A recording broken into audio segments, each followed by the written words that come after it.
بسم اللہ الرحمن الرحیم۔ قرآنی فیصلے ہماری بصیرت کے مطابق۔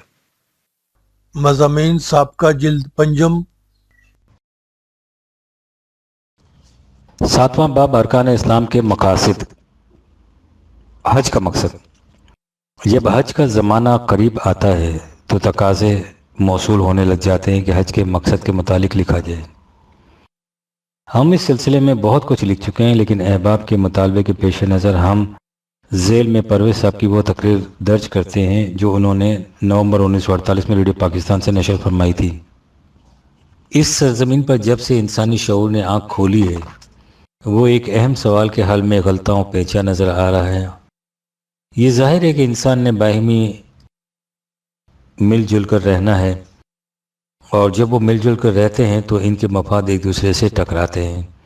اس تصادم اور ٹکراؤ سے فساد کی چنگاریاں اٹھتی ہیں جو ان کے خرمن امن و سلامتی کو جلا کر راکھ کا ڈھیر بنا دیتی ہیں۔ وہ سوال جس نے انسان کو ہمیشہ مضطرب و بے قرار رکھا ہے یہ ہے کہ کون سی شکل پیدا کی جائے کہ اس دنیا میں انسان امن و سلامتی کے ساتھ رہ سکیں۔ انسانیت کی تاریخ اسی سوال کے حل کی مسلسل داستان ہے جو ہمیں بتاتی ہے کہ انسان نے اس باب میں کیا کیا سوچا اور تجربہ نے اسے کس طرح غلط ثابت کر دیا۔ قرآن نے انسان کی اس کوشش کے معال کو ایک چھوٹی سی مثال میں اس طرح واضح کر دیا ہے کہ نگاہ بصیرت جوں جوں اس پر غور کرتی ہے وجد و کیف سے جھوم اٹھتی ہے۔ وہ کہتا ہے ولا تكونوا كالتي نقضت غزلها من بعد قوة أنكاثا 16/92، تمہاری مثال اس بڑھیا کسی نہ ہو جائے جس نے بڑی محنت سے سوت کاتا اور پھر خود اپنے ہی ہاتھوں سے اسے بکھیر ڈالا۔ قرآن کریم کی اس چھوٹی سی مثال کو سامنے رکھیے اور پھر تاریخ کے اوراق پر غور کر کے دیکھیے کہ عبرت و موعظت کی کتنی داستانیں ہیں جو اس کے اندر لپٹی ہوئی ہیں، اور انسانی نامرادیوں اور ناکامیوں کے کتنے حوادث ہیں جو اس میں پوشیدہ ہیں۔ ہر دور کے انسان کی جدوجہد پر غور کیجیے۔ وہ اپنے لیے ایک عظیم الشان نظام تمدن تعمیر کرتا ہے۔ اس فلک بوس عمارت کی تکمیل میں انسانیت کی تکمیل کا راز مضمر دیکھتا ہے۔ وہ ایک عرصے تک اپنے تصورات کی دنیا میں محو رہتا ہے، لیکن ابھی وہ عمارت تکمیل تک بھی نہیں پہنچنے پاتی کہ دنیا اس عبرت انگیز تماشے کو اپنی آنکھوں سے دیکھتی ہے کہ وہی انسان اس عمارت کو خود اپنے ہاتھوں سے زمین پر گرا دیتا ہے، اور اس کی آرزوؤں اور تمناؤں کو وہ حسین مرقع خاک کے ڈھیر کے سوا کچھ نہیں رہتا، جس کی ٹھیکریاں اپنے مٹے ہوئے نقوش سے آنے والوں کو اپنی حدیث علم سے آگاہ کرنے کے لیے باقی رہ جاتی ہیں۔ بابل اور نینوا، مصر اور یونان، چین اور ایران کے کھنڈرات کو چشم عبرت سے دیکھیے اور سوچئے کہ انسانوں نے اتنی محنت سے کاتے ہوئے سوت کو کس طرح بار بار خود اپنے ہی ہاتھوں سے بکھیر کر رکھ دیا ہے۔ ادوار سابقہ کی طرح عصر حاضر کے انسان نے بھی اس سوال کے حل میں دماغ سوزی کی، اور اس کی فکر و کاوش کا نتیجہ نیشنلزم، قومیت پرستی کی صورت میں انسان کے سامنے آیا، جس پر اقوام مغرب اور ان کی دیکھا دیکھی دیگر اقوام عالم کی موجودہ سیاست کی بنیاد ہے۔ یورپ نے اس نسخہ کیمیا کو اس قدر کامیاب قرار دیا کہ ان کے آئینہ فکر میں قومی محبت، پیٹریوٹزم کو شرف انسانیت کی انتہا تصور کر لیا گیا، لیکن جنگ اول نے بالعموم اور اس کے بعد جنگ دوم کے اسباب و علل اور نتائج و عواقب نے بالخصوص اس حقیقت کو بے نقاب کر دیا کہ جسے تریاک سمجھا جاتا تھا وہ انسانیت کے لیے زہر قاتل ہے۔ چنانچہ دانیان مغرب اپنی سود کی انٹی کو خود اپنے ہاتھوں سے بکھیرنے کی فکر میں ہے۔ ڈاکٹر ہکسلے نے 1947 میں کہا تھا، قومیت پرستی اخلاقی تباہی کا موجب ہے، کیونکہ یہ عالمگیریت کے تصور کے منافی اور ایک خدا کے انکار پر مبنی ہے، اور انسان کی قیمت بحیثیت انسان کے کچھ نہیں سمجھتی۔ دوسری طرف یہ تفرقہ انگیزی کا موجب ہے، انانیت اور تکبر پیدا کرتی ہے، باہمی نفرت بڑھاتی ہے اور جنگ کو نہ صرف ضروری قرار دیتی ہے بلکہ مقدس بھی ٹھہراتی ہے۔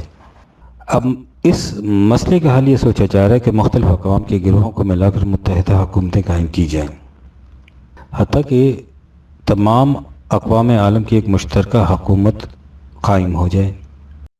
چنانچہ اقوام یورپ کو ایک گروپ بنا لینے کی تجویز یا مجلس اقوام متحدہ اور ان کی حفاظتی کونسل کا قیام یا ون ورلڈ کا تصور اسی انتہا کا نقطۂ آغاز سمجھا جاتا ہے۔ بہرحال اقوام مغرب کے موجودہ تصور حیات کے ماتحت عملی طور پر اس کا امکان ہو یا نہ ہو، نظری طور پر اب یہی سمجھا جانے لگا ہے کہ اس مسئلے کا حل یہی ہے کہ تمام دنیا کو ایک برادری تصور کر کے ان کے تمدنی مسائل کی پیچیدگیوں کا حل سوچا جائے۔ چنانچہ ڈاکٹر گلڈ اپنی کتاب مین، نیچر اینڈ ٹائم میں لکھتا ہے، اب جو چیز بالکل فطری نظر آتی ہے یہ ہے کہ تمام نوع انسانی کی منظم برادری قائم کی جائے۔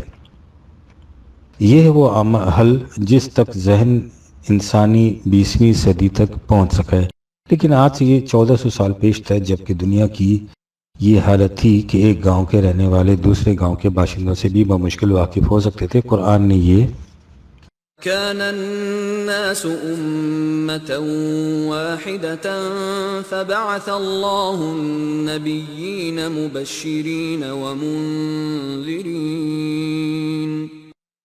2/213 چونکہ تمام نوع انسان کو ایک قوم بن کر رہنا ہے، اس لیے اس مقصد کے پیش نظر ان کے مفاد کے باہمی تصادم سے فساد کی چنگاریاں نہ ابھریں۔ خدا نے ایسی تعلیم بھیجی جس پر عمل پیرا ہونے سے فساد کا امکان نہ رہے۔ چنانچہ اس نے حضرات انبیاء کرام کا تذکرہ کرنے کے بعد جو اس تعلیم کے حامل تھے فرمایا کہ ان هذه امتكم امة واحدة وانا ربكم فاعبدون 92/21 تمہاری یہ امت ایک امت واحدہ ہے اور اس کی وجہ جامعیت اس حقیقت پر ایمان ہے کہ ان سب کا پروردگار ایک ہے۔ اس وحدت انسانی کی عملی شکل اس طرح قائم رہ سکتی ہے کہ کسی انسان کو دوسرے انسان پر حکومت کا حق حاصل نہ ہو، سب انسان خدا کے قانون کے محکوم رہیں۔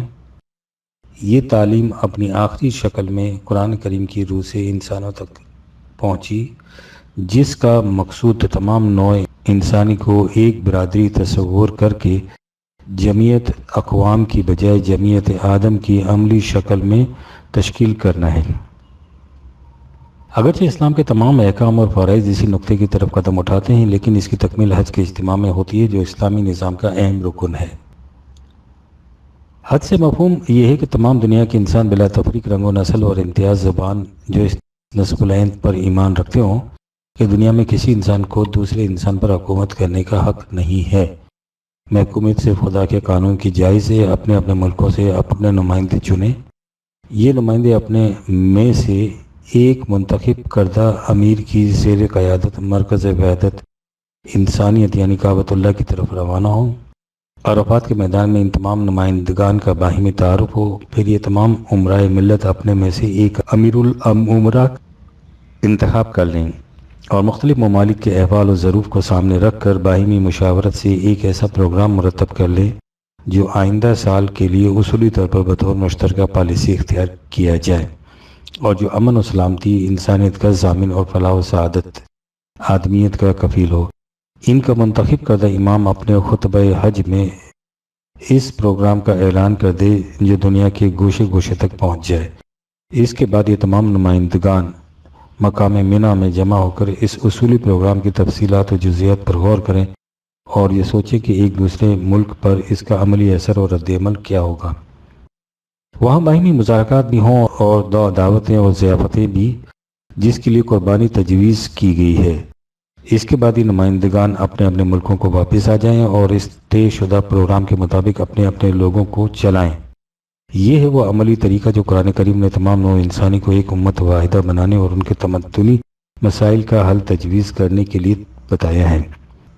قرآن کریم نے حج کے اس مقصد اور غایت کو دو مقامات پر دو الفاظ میں بیان کر دیا ہے۔ آپ ان مختصر ٹکڑوں کی جامعیت پر غور کیجیے اور پھر سوچیے کہ کسی اجتماع کی غایت اس سے بلند اور کوئی انداز بیان اس سے بلیغ بھی ہو سکتا ہے۔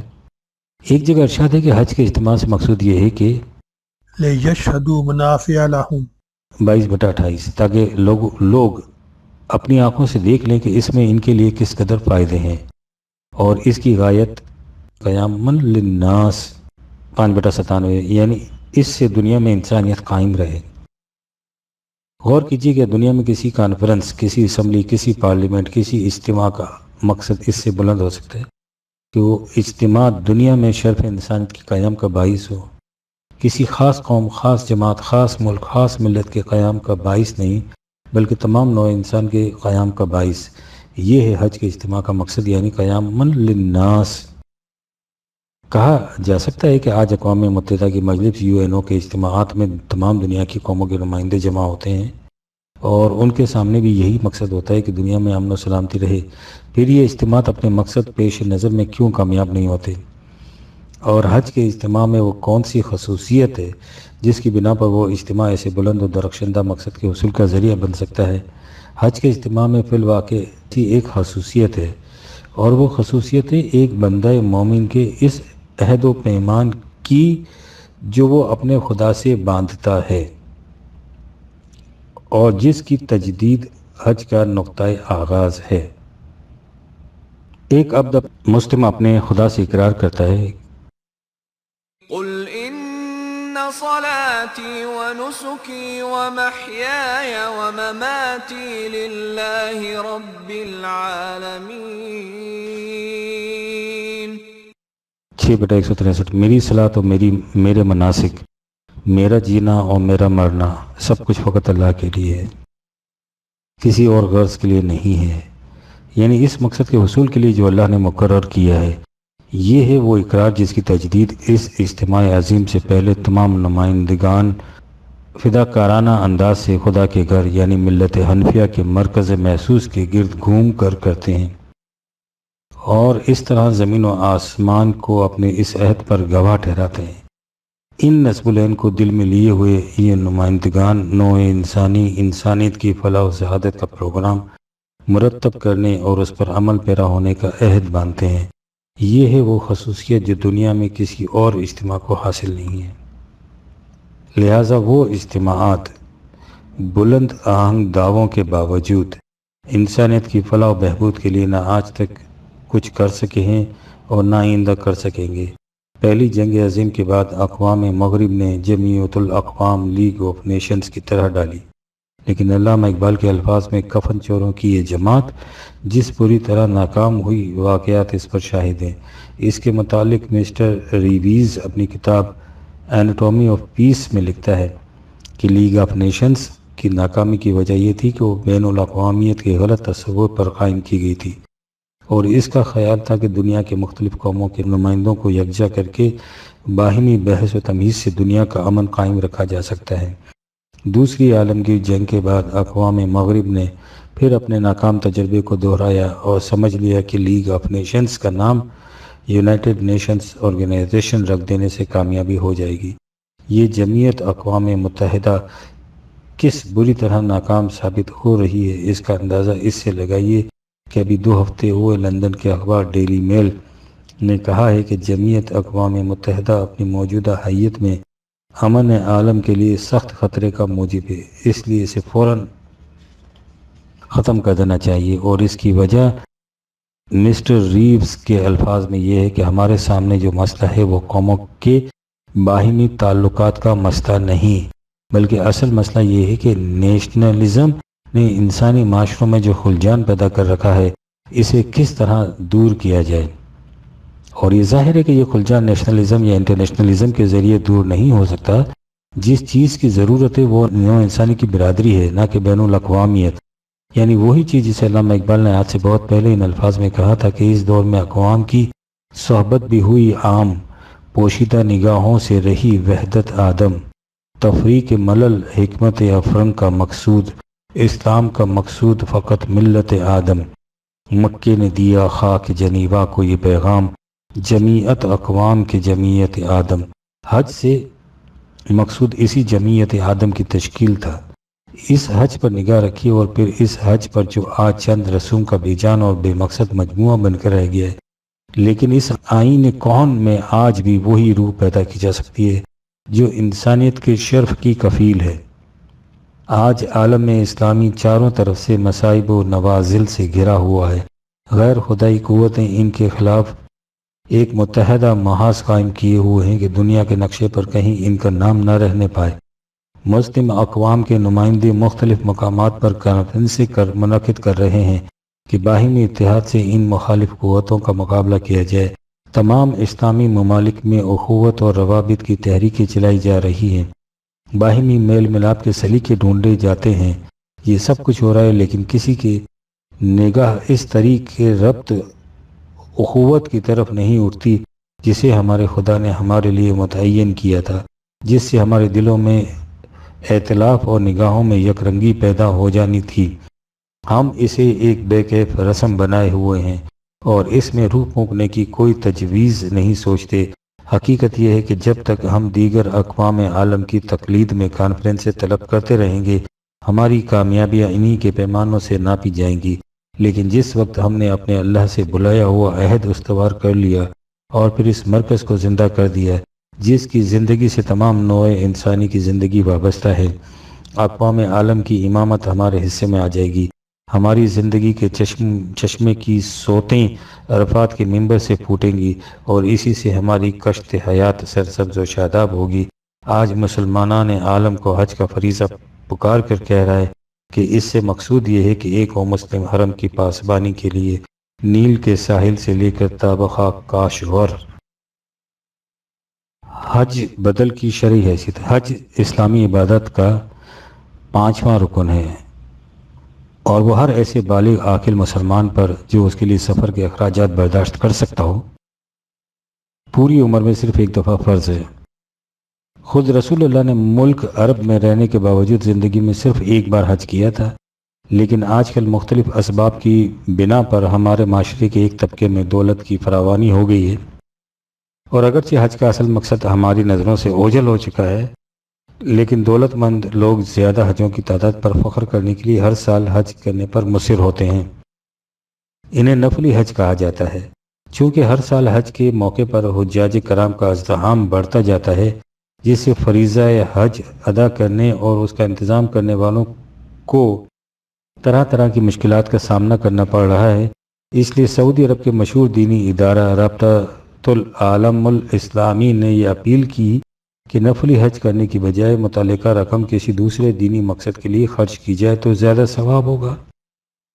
اس اپیل کی روشنی میں بہت سارے اسلامی ممالک نے نفلی حج پر پابندی لگا دی ہے، لیکن دولت مند حضرات نے اس پابندی کو غیر مؤثر بنانے کے لیے ایک اصطلاح یعنی حج بدل کا سہارا لے لیا ہے، جس کے ذریعے ہزاروں لوگ حج پر جانے کا ذریعہ تلاش کرنے میں کامیاب ہو گئے۔ فقہ میں حج بدل کی تعریف یہ کی جاتی ہے کہ کوئی دولت مند مسلمان کسی خاص وجہ سے، سخت بیماری یا حادثے کی وجہ سے فریضہ حج ادا کرنے کے قابل نہ رہے تو وہ کسی دوسرے مسلمان کو اس مقصد کے لیے بھیج کر اپنا فریضہ پورا کر سکتا ہے، یا کوئی ایسا مالدار آدمی جو اپنی زندگی میں فریضہ حج ادا نہ کر سکا ہو اور وفات کے وقت یہ وصیت کر جائے کہ اس کے مال سے حج بدل کرایا جائے۔ لیکن آج کل جس حج بدل کا رواج پڑ گیا ہے وہ اس سے مختلف ہے۔ اس کے لیے ایسے فوت شدہ رشتہ داروں کے نام پر حج بدل کیا جاتا ہے جن کی نہ تو حج کرنے کی استطاعت تھی اور نہ ہی انہوں نے حج بدل کے بارے میں کوئی وصیت کی تھی۔ واضح رہے کہ خود حج بدل کی شرعی حیثیت کے بارے میں سخت اختلاف ہے اور علماء امت کا ایک گروہ اسے قرآن حکیم کے واضح ارشادات کے خلاف قرار دیتا ہے۔ وہ اسے عیسائیوں کے مشہور کفارے کے عقیدے کا عکس قرار دیتے ہیں جو قرآن مجید کے اس ارشاد کے خلاف ہے۔ أَلَّا تَزِرُ وَازِرَةٌ وِزْرَ أُخْرَى وَأَن لَّيْسَ لِلْإِنسَانِ إِلَّا مَا سَعَىٰ۔ 53/38 اور 39۔ کوئی بوجھ اٹھانے والا کسی دوسرے کا بوجھ نہیں اٹھاتا اور انسان کے لیے اس کی اپنی کوشش کے سوا کچھ نہیں ہے۔ جو علماء حج بدل کا جواز ثابت کرنے پر مصر تھے، انہوں نے مذکورہ علماء پر معتزلہ ہونے کا فتویٰ جوڑ دیا۔ خیال رہے کہ معتزلہ ان علماء کو کہا جاتا ہے جو ہر دینی معاملے میں قرآن کو سند قرار دیتے تھے۔ ان کا دعویٰ یہ تھا کہ قرآن حکیم میں کوئی بات خلاف عقل نہیں۔ یہ لوگ احادیث رسول اللہ سے بھی استدلال کرتے تھے، لیکن جو حدیث قرآن حکیم کے ارشادات سے ٹکراتی وہ اسے تسلیم نہیں کرتے تھے اور کہتے تھے کہ ایسی حدیث رسول اللہ صلی اللہ علیہ وسلم کا ارشاد نہیں ہو سکتا۔ چنانچہ علامہ آلوسی مذکورہ بالا آیات کی تفسیر میں لکھتے ہیں، ان استدلال المعتزلہ قال فعلى ان العبد انا جعل الثواب عمل كان بغیر لا يجل وليفوى اجله۔ اس آیت سے معتزلہ نے یہ استدلال کیا ہے کہ اگر کوئی شخص اپنی عبادت کا ثواب کسی دوسرے کو منتقل کر دے تو وہ ثواب منتقل نہیں ہوتا بلکہ ضائع ہو جاتا ہے۔ خود علامہ آلوسی معتزلہ کے استدلال کے مخالف ہیں، لیکن اس کے ساتھ یہ بھی تسلیم کرتے ہیں کہ یہ صرف معتزلہ کا مسلک نہیں بلکہ امت مسلمہ کے کئی دوسرے ائمہ بھی حج بدل کے عدم جواز کے بارے میں یہی رائے رکھتے ہیں۔ فرماتے ہیں، بل قال الامام ابن الحمام ان مالک والشافعی لا يكون بوصول العبادات البدنیۃ والمحفۃ كالصلاۃ والتلاوۃ بل غیرها كالصدقات والحج۔ بلکہ امام ابن حمام مصنف شرح فتح القدیر نے فرمایا کہ امام مالک اور امام شافعی نہ صرف یہ کہ بدنی عبادت کے ثواب کی منتقلی کے قائل نہیں بلکہ صدقات اور حج کے بارے میں بھی ان کا یہ مسلک ہے کہ اس کا ثواب دوسرے کو نہیں پہنچ سکتا۔ صدر اسلام میں کوئی 70 کے قریب فقہی مذاہب وجود میں آ گئے تھے، لیکن رفتہ رفتہ ان میں سے بیشتر نسین منسین ہو گئے اور صرف 4 فقہی مذاہب باقی رہ گئے۔ امام مالک اور امام شافعی انہی 4 میں سے 2 فقہی مذاہب کے بانی تھے۔ ان کا شمار ائمہ حدیث میں بھی ہوتا ہے، اس لیے ان پر کسی مخالف تک نے بھی معتزلہ ہونے کا امکان نہیں لگایا۔ لیکن یہ امر اور طلب ہے کہ امام مالک کے استدلال کا بھی وہی طریقہ تھا جسے عام طور پر معتزلہ کی طرف منسوب کیا جاتا ہے، یعنی یہ کہ وہ ہر دینی معاملے میں قرآن مجید کو سند قرار دیتے تھے۔ چنانچہ حج بدل کے جواز کے ثبوت کے لیے ان کے سامنے خش امی عورت کے متعلق یہ حدیث پیش کی گئی۔ عن ابن عباس ان امرأة من خشم قالت یا رسول اللہ ان ابی ادرکت فریدۃ اللہ فی الحج شیخ کبیرہ هل لا یستطیع ان یستوفى علی ظہر بصیرہ قال فحجی عنہ۔ حضرت ابن عباس سے روایت ہے کہ قبیلہ خشعم کی ایک عورت نے حضور صلی اللہ علیہ وسلم سے دریافت کیا کہ جس وقت اس کے باپ پر حج فرض ہوا تو وہ بہت بوڑھا ہو چکا تھا اور اس میں اونٹ کی پیٹھ پر بیٹھنے کی طاقت نہیں تھی۔ آپ نے فرمایا کہ تم اس کی طرف سے حج کر لو۔ امام مالک نے اس حدیث کو اپنے مجموعہ حدیث موطا میں شامل کیا ہے، لیکن اس کے خلاف جس طرح فیصلہ دیا ہے اسے امام قرطبی کے الفاظ میں ملاحظہ فرمائیں۔ وقال القرطبی رائی مالک عن طاہر حدیث الخشعیمیہ مخالف للقرآن فی حج ظاہر القرآن۔ امام قرطبی نے کہا کہ قبیلہ خشعم کی عورت والی حدیث قرآن مجید کے واضح ارشادات کے خلاف ہے، اس لیے حدیث کے مقابلے میں قرآن کو ترجیح دی جائے گی۔ اس طرح امام مالک علماء اسلام کے اس گروہ کے استدلال کو صحیح قرار دیتے ہیں جن پر معتزلہ کی پھپتی کس کر ان کے استدلال کی وقت کم کرنے کی کوشش کی گئی ہے۔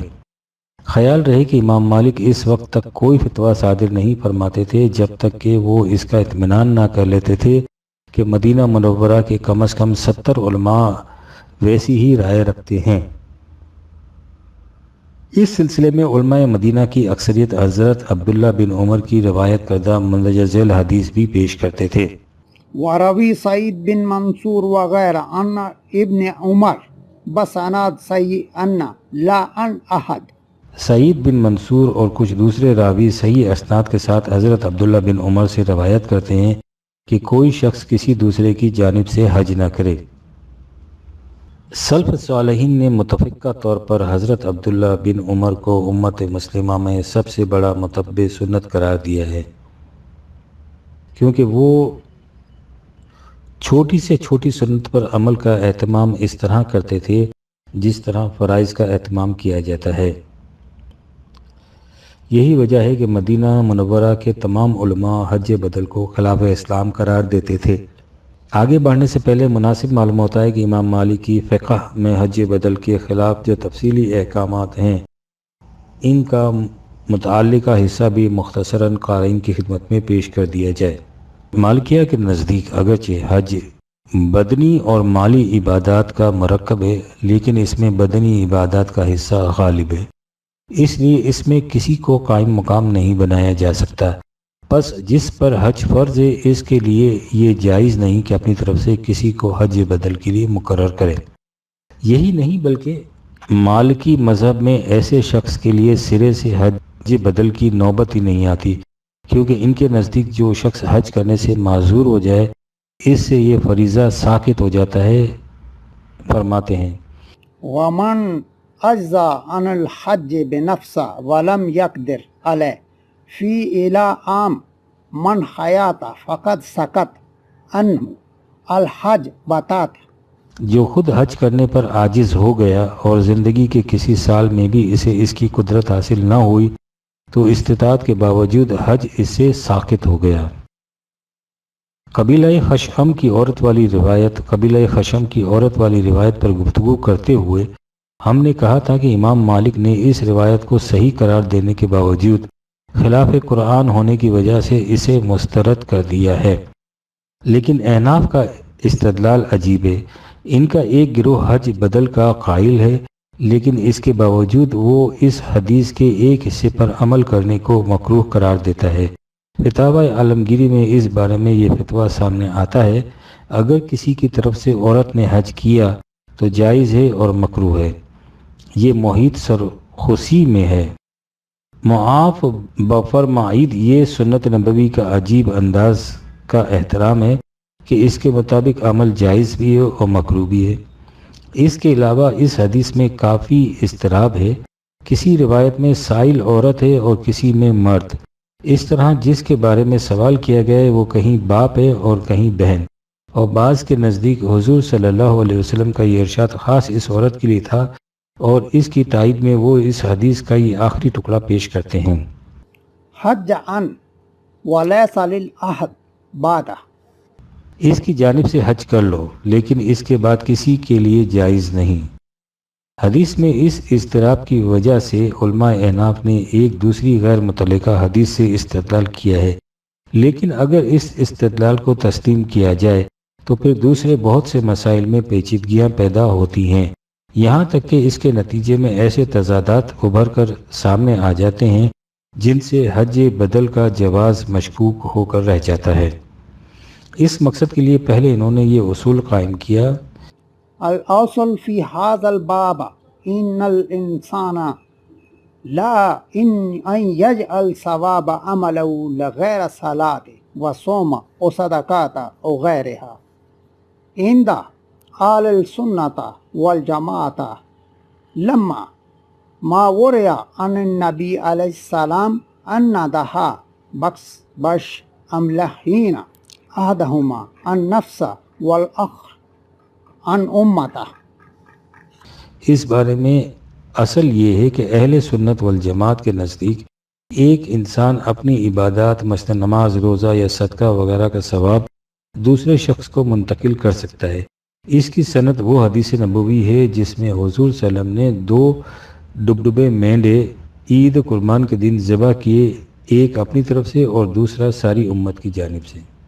اس اصول کی تائید میں قربانی والی جو حدیث پیش کی گئی ہے اس پر گفتگو تو بعد میں ہوگی، لیکن یہاں ایک اور نقطے کا ذکر دلچسپی سے خالی نہ ہوگا۔ ان علماء سے جب یہ استدلال کیا گیا کہ جب اس اہم مسئلے میں خود قرآن حکیم اور حضور صلی اللہ علیہ وسلم کے واضح ارشادات موجود ہیں اور فقہا کی ایک کثیر تعداد بھی اس قرآنی حکم کو تسلیم کرتی ہے، اور اس کے خلاف جو احادیث پیش کی جاتی ہیں ان کو مسترد کرتی ہے، تو آپ حضرات قرآن و سنت کے واضح احکامات کو ترک کر کے ایک غیر متعلق حدیث سے حج بدل کا جواز ثابت کرنے پر کیوں مصر ہیں؟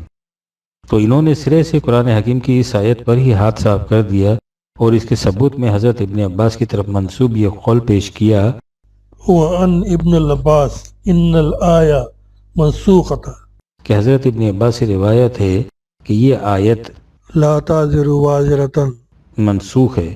جب علمی دلائل سے یہ بات واضح کیا گیا کہ یہ آیت منسوخ نہیں، تو پھر ایک نئی تعویل کا سہارا لیا گیا کہ قرآن مجید کا یہ حکم ہے بے شک واضح ہے، لیکن اس کا تعلق امت مسلمہ سے نہیں بلکہ پہلی امتوں سے ہے، اور اس کی تائید میں اکرمہ کا یہ قول نقل کیا۔ وقال اکرمتا کان ھذا الحکم فی قوم ابراہیم و موسیٰ علیہم السلام۔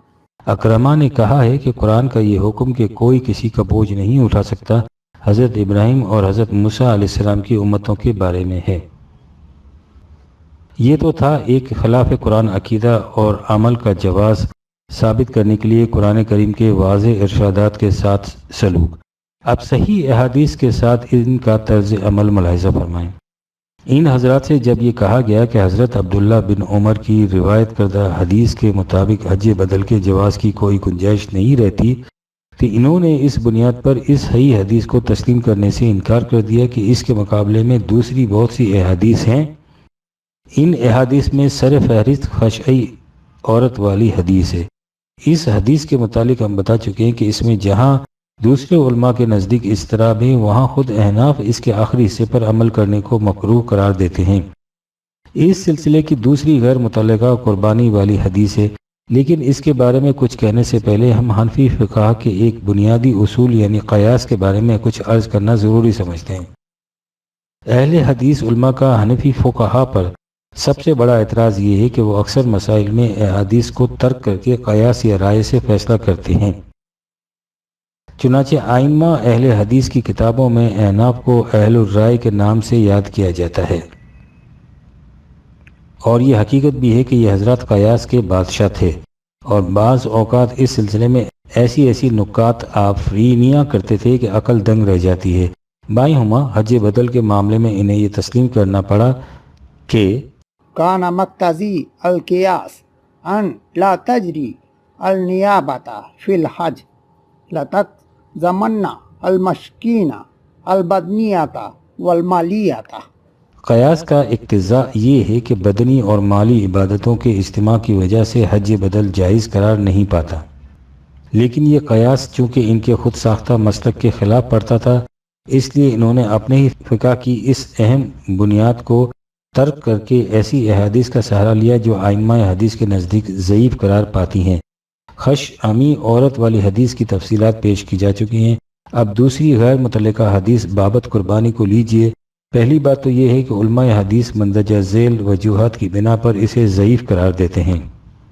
هذا حدیث الغریب من هذا الوجه وقال المطلب بن عبداللہ بن انتب يقال انه لم يسمع من جابر۔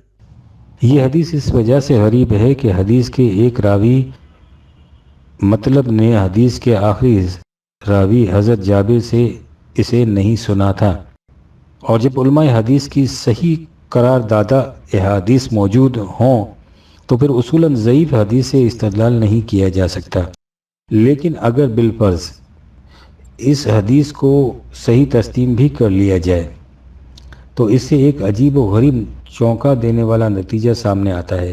حدیث یہ بیان کی جاتی ہے کہ حضور نے 2 مینڈوں کی قربانی دی، ایک اپنی طرف سے اور دوسری ساری امت کی طرف سے۔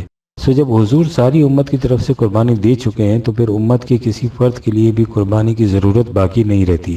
سوچئے کہ یہ گہرا سوچنے کا مقام ہے۔ اپنے استدلال کی ان کمزوریوں کی وجہ سے حنفی فقہا نے کچھ اس قسم کا فتویٰ دیا کہ حج بدل کا جواز بے معنی ہو کر رہ گیا۔ امام محمد حنفی فقہ کے بانی ثانی سمجھے جاتے ہیں کیونکہ فقہ حنفی انہی کے توسط سے آگے پہنچی ہے۔ انہوں نے اس بارے میں یہ فتویٰ صادر فرمایا ہے وَأَمْ محمد رحمۃ اللہ ان الحج بقا ان الحاج والأمر ثواب النفقة للنا عبادة بدنية وعند الفجر أقم الأنفاق مقام كالفدية في باب الصوم.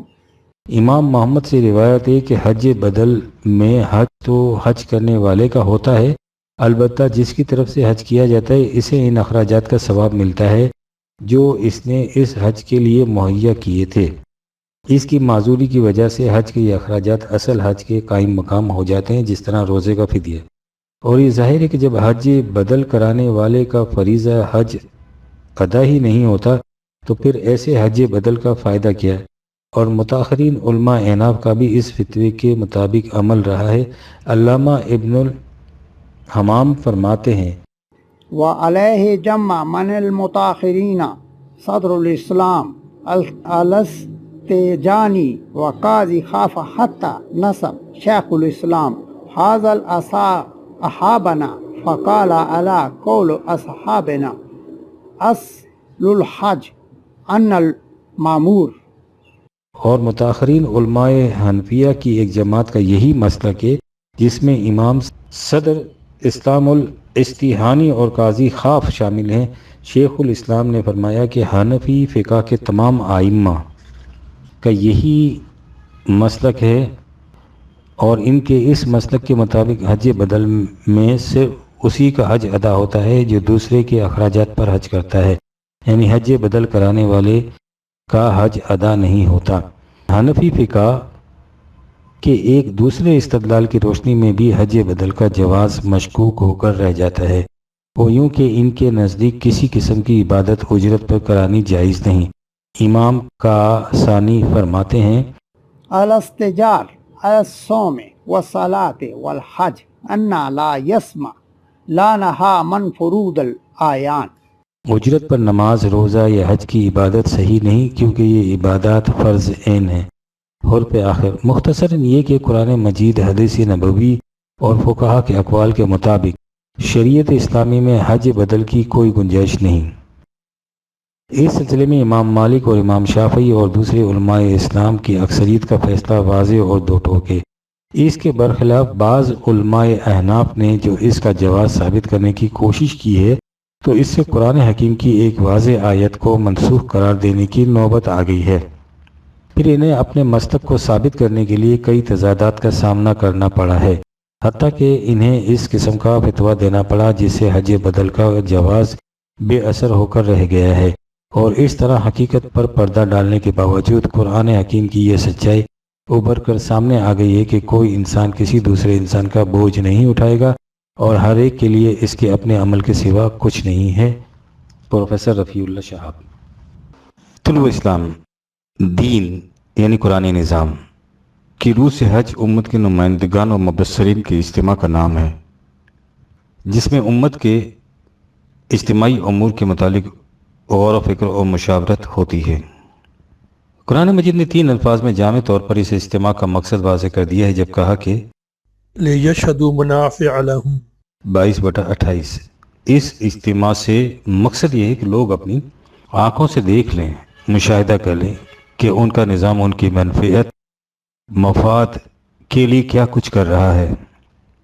ظاہر ہے کہ حج کے اس مفہوم و مقصود کے پیش نظر کسی کا کسی کی طرف سے حج کرنے کا سوال ہی پیدا نہیں ہوتا، لیکن جب اسلام دین کی جگہ مذہب بن گیا تو پھر اسلامی نظام کے پروگرام کے ان اجزاء کا مقصد ثواب حاصل کرنا رہ گیا، اور پھر ثواب کے متعلق یہ عقیدہ وضع کر لیا گیا کہ اسے دوسروں کی طرف منتقل بھی کیا جا سکتا ہے۔